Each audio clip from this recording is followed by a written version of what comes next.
नमस्कार। Indian cricket की दुनिया में एक बहुत बड़ी हलचल हुई है, एक ऐसा बदलाव जिस पर हर कोई बात कर रहा है। और आज हम इसी बड़ी खबर की तह तक जाने वाले हैं। तो खबर यह है कि बीसीसीआई ने एक बहुत बड़ा और कह सकते हैं एक साहसी कदम उठाया है। शुभमन गिल, जी हां, शुभमन गिल अब भारत की वनडे टीम के नए कप्तान हैं और रोहित शर्मा वो अब सिर्फ टेस्ट टीम की कमान संभालेंगे। वाकई में ये एक नए युग की शुरुआत जैसा है। लेकिन सबसे बड़ा सवाल तो यही उठता है कि आखिर ऐसा हुआ क्यों? रोहित शर्मा, हिटमैन, जिन्होंने टीम को इतनी शानदार जीतें दिलाईं, उन्हें वनडे कप्तानी से क्यों हटाया गया? चलिए इस फैसले के पीछे की पूरी कहानी को परत दर परत समझते हैं। देखिए, ये कोई अचानक या जल्दबाजी में लिया गया फैसला बिल्कुल नहीं है। इसके पीछे छिपे हैं चार बड़े और बेहद सोचे समझे कारण, जो असल में भारतीय क्रिकेट के भविष्य का पूरा रोड मैप तैयार करते हैं। तो ये चार वजह हैं क्या? पहली, भविष्य की प्लानिंग। दूसरी, कप्तानी में एक बैलेंस लाना। तीसरी वजह है आने वाले समय में ओडीआई मैचों की कमी। और चौथी, रोहित शर्मा का अपना वर्कलोड। आइए अब एक एक करके इन सब पर गहराई से बात करते हैं। तो सबसे पहली और शायद सबसे अहम वजह है मिशन 2027। जी हां, अगला वनडे वर्ल्ड कप। सुनने में भले ही दूर लगे, लेकिन इसकी नींव आज से ही रखी जा रही है। सिलेक्टर्स का मानना है कि अगर हमें 2027 जीतना है तो एक युवा कप्तान को अभी से तैयार करना होगा।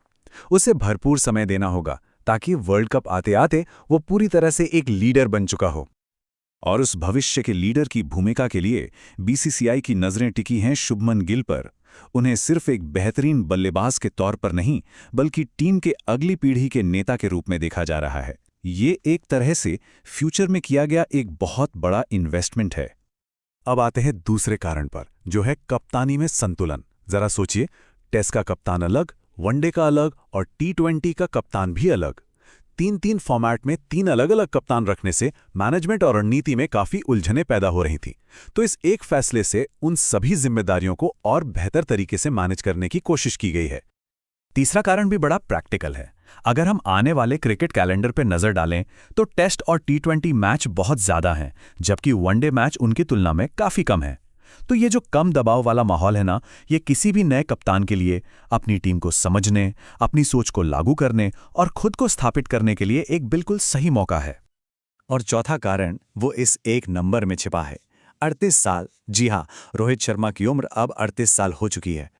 इस उम्र में बीसीसीआई चाहती है कि रोहित शर्मा के कंधों से कप्तानी का भारी बोझ हट जाए, ताकि हिटमैन बिना किसी अतिरिक्त दबाव के सिर्फ और सिर्फ अपनी बल्लेबाजी और अपनी फिटनेस पर पूरा ध्यान लगा सकें और टीम के लिए अपना बेस्ट दे सकें।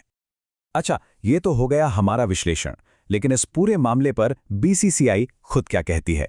आइए अब उनका ऑफिशियल नजरिया भी जान लेते हैं। बोर्ड ने बिल्कुल साफ शब्दों में कहा है, और मैं उन्हीं के शब्दों को दोहरा रहा हूं, ये बदलाव भविष्य की तैयारी का हिस्सा है। शुभमन गिल जैसे युवा खिलाड़ी को नेतृत्व देकर हम 2027 वर्ल्ड कप की दिशा में बढ़ना चाहते हैं। मतलब बिल्कुल साफ है, कोई कंफ्यूजन नहीं। लक्ष्य एक ही है, 2027 वर्ल्ड कप। तो अब यहां से आगे का रास्ता कैसा दिखता है?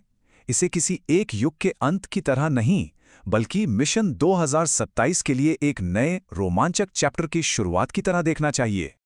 अक्सर जब भी टीम में इतने बड़े बदलाव होते हैं तो कई तरह के विवाद खड़े हो जाते हैं, लेकिन ये मामला थोड़ा अलग है।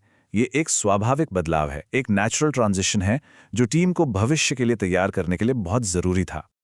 तो अब टीम में अनुभव और युवा जोश का एक बेहतरीन बैलेंस बन गया है।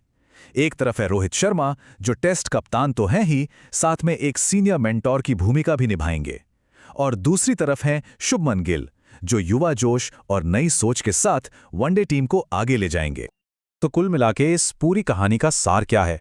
रोहित को वनडे कप्तानी से हटाना कोई अचानक लिया गया फैसला नहीं, बल्कि ये 2027 वर्ल्ड कप जीतने के बड़े सपने की ओर बढ़ाया गया एक सोचा समझा, दूर की सोचने वाला एक रणनीतिक कदम है।